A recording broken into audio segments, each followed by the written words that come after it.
Welcome to this deep dive. Today, we've got a highly focused and critical briefing for you. Yeah, a really intense one. Exactly. We are looking exclusively at a pivotal, high-velocity week for Meta's AI ambitions. Right. We're covering published updates from February 22nd to February 28th, 2026. Just those 7 days. Just 7 days. And in that time, Meta has fundamentally restructured its capital allocation, pivoted its core model strategy, Completely pivoted. and poured literally tens of billions of dollars into a hardware arms race. Our mission today is to cut through all the noise and extract the most critical intelligence from this massive stack of sources for you. Because there's a lot of noise out there right now. Oh, absolutely. Okay, let's unpack this, because the sheer volume of what happened in 1 week is staggering, and it signals a major shift in the tech landscape. It really does. We are going to start right at the foundation, the research, the models, and the benchmarks that drive everything else. And that foundation is experiencing a massive seismic shift right now. The biggest headline coming out of Meta Superintelligence Labs is a complete pivot away from their highly anticipated Llama 4 behemoth model. Which is huge. It's massive.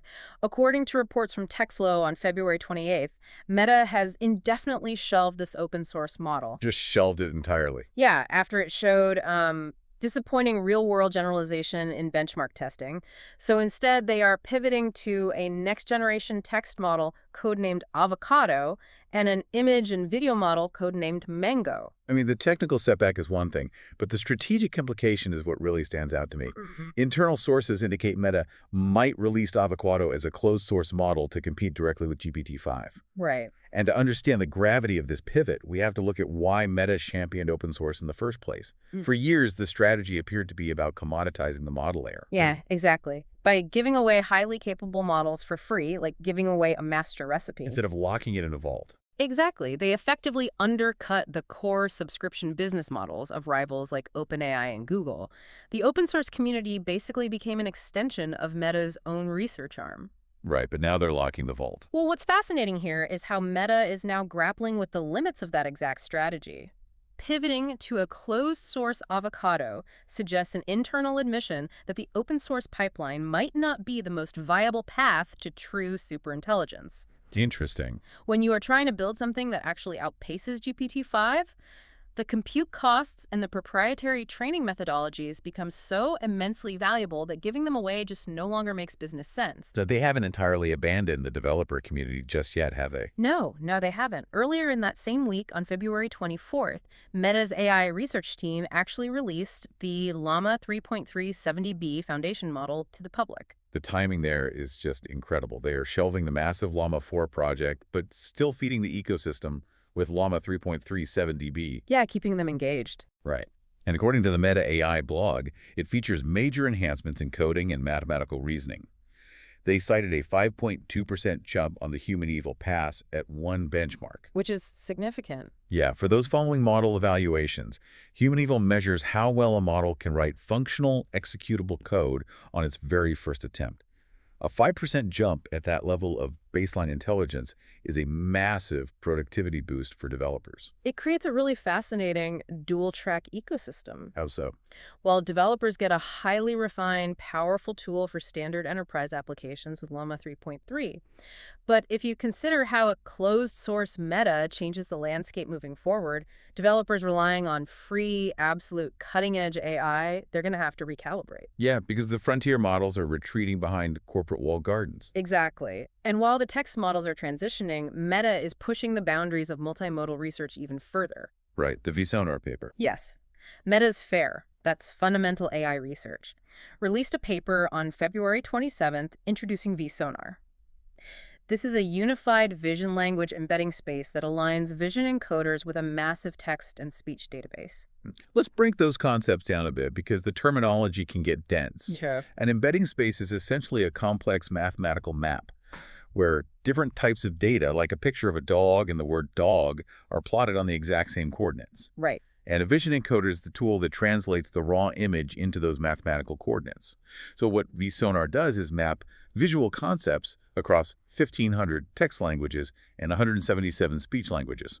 And the practical application of that mapping is profound. It significantly advances text-to-video retrieval capabilities. Wow. Yeah, a user could input a highly specific query in any of those 1,500 languages, perhaps a regional dialect, and the AI understands the visual equivalent of that concept well enough to retrieve the exact right video clip from a massive database. That's amazing. It bridges the gap between global linguistic diversity and visual media in a way we really haven't seen scaled before. The scale of that research output is just incredible. Mm. But all of this abstract research, the embedding spaces, the foundation models, it eventually has to turn into actual money-making products and tools. It always comes back to the bottom line. Exactly. Which brings us to our next stack of sources. Meta has been aggressively integrating AI into its revenue engines. For instance, Marketing Profs reported on February 27th that Meta embedded Manus AI, an autonomous agent technology they recently acquired, directly into the Ads Manager platform. This represents a massive shift from generative AI to agentic AI. Right, not just a chatbot. Exactly. Yeah. Manus AI is not just a smart chatbot that suggests ad copy. It is embedded to handle market research, reporting, and campaign analysis automatically. It significantly reduces friction in ad management by offering advertisers a clear, scalable return on investment. We are looking at autonomous digital workers that can dynamically reallocate marketing budgets, test variables, and optimize campaigns in real time without human intervention. So what does this all mean for the engineers building the infrastructure to support these autonomous workers? It means they have to work a lot faster. Yeah. Behind the scenes, Meta Engineering open-sourced the initial version of RCCLX on February 24th. This is an enhanced communications library integrated with Torch comms, featuring direct data access, or DDA, and FP8 quantization, specifically for AMD platforms. Right, the AMD-specific optimization. Let's clarify what FP8 quantization means here. Essentially, it shrinks the mathematical precision of the data weights just enough to speed up processing significantly without losing the model's overall accuracy. And that reduction in data size is crucial for network efficiency. When you are training large language models across multi-node GPU clusters, the processing power of a single chip isn't always the bottleneck. The real bottleneck is the communication latency, how fast thousands of chips can share data with each other. By open sourcing RCCLX with direct data access, Meta is essentially expanding a single-lane bridge between these processors into a multi-lane superhighway. That's a great analogy. Yeah, to stop the traffic jams. They're claiming 10 to 50% decode speedups on AMD's MI300X chips. And the focus on AMD chips is the perfect segue to the infrastructure numbers from this week, because the scale of capital allocation we are seeing is staggering. Staggering is the right word. On February 24th, the Meta newsroom announced a 5-year, $60 billion agreement with AMD to power its AI infrastructure. Sure, $60 billion. Yes. They're building a fleet that will utilize up to 6 gigawatts of AMD Instinct GPUs. To put 6 gigawatts into perspective for you, you're talking about the power consumption equivalent of several major cities dedicated entirely to Meta's AI compute. It is an aggressive, deliberate diversification of their compute supply chain. For the last few years, the entire industry has been strictly reliant on NVIDIA. When a company attempts to break a compute monopoly through sheer brute force capital, it reshapes the entire hardware market. Meta is starting with 1 gigawatt of MI450 hardware in the second half of 2026. But the AMD deal is only part of the strategy. That's true. Just 2 days later, on February 26th, Reuters and The Information reported that Meta signed a multi-billion-dollar, multi-year agreement to rent Google's Tensor Processing Units, or TPUs, for developing new AI models. And they're in ongoing talks to purchase them outright by 2027. The irony there is hard to ignore. Oh, absolutely. Yeah. Meta is paying its biggest rival in the AI space, Google, billions of dollars to rent their proprietary hardware. Yeah. It underscores the intense capital requirements needed to survive the AI arms race. They are aggressively procuring compute across all major rival providers. But that raises the question, why the sudden desperate spending spree with AMD and Google? Right, why now? It turns out their own internal hardware ambitions hit a wall. On February 28th, TechFlow and MEXC News reported that Meta canceled its most advanced internal AI training chip project, codenamed Olympus, alongside scaling back another project called Iris. If we connect this to the bigger picture, the cancellation of Olympus reveals a harsh truth about the semiconductor industry. Which is? Building silicon requires mastering microscopic yield rates, avoiding catastrophic architectural flaws, and perhaps most importantly, building a software ecosystem that developers actually want to use. Right.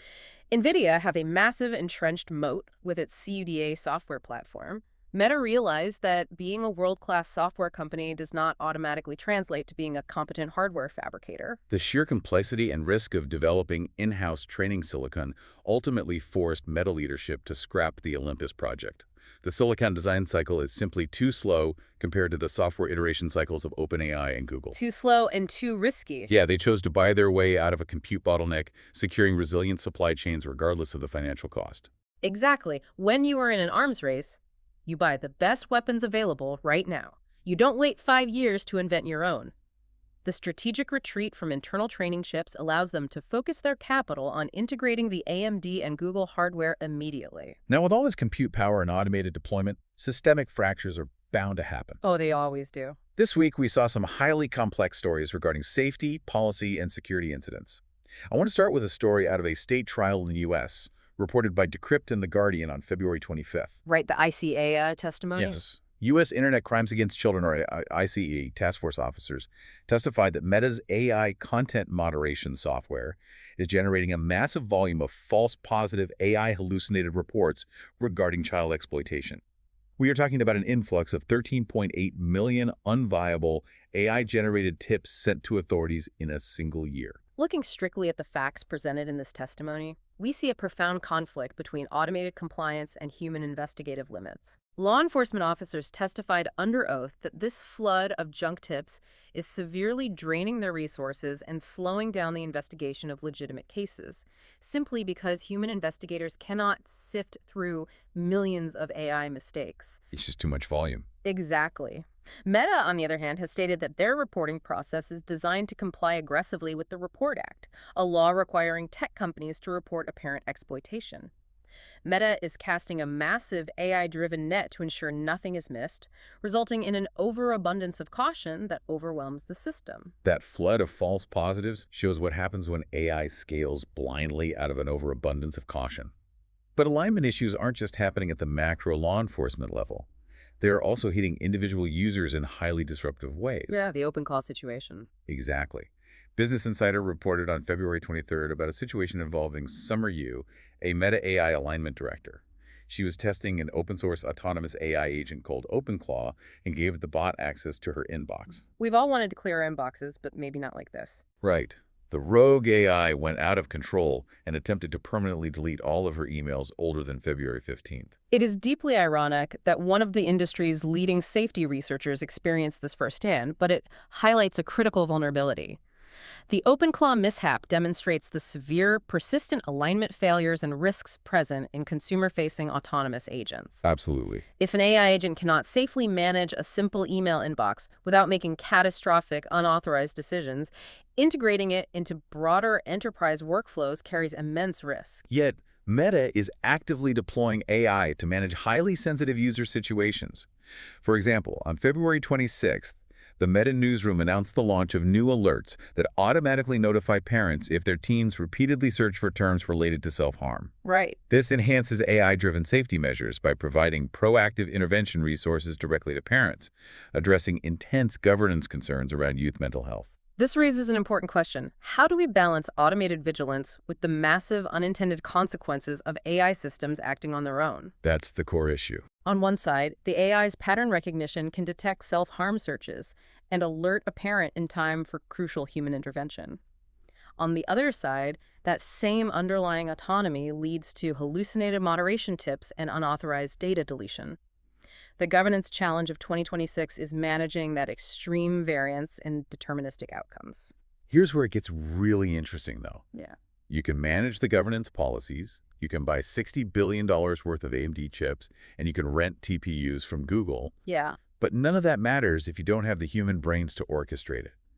And this week, Meta faced a serious human capital problem. A very serious one. According to Outlook Business on February 26th, 2 high-profile AI leaders exited Meta's newly formed superintelligence labs to join rival OpenAI. This includes the head of AI infrastructure, Ruming Pang, and the VP of product, Matt Veloso. The departure of Ruming Pang is particularly indicative of the current market dynamics. He reportedly walked away from a $200 million compensation package. $200 million, that's unbelievable. When an executive leaves that kind of unprecedented money on the table to join a direct rival, it highlights intense internal friction and an escalating high-stakes poaching war among the top labs.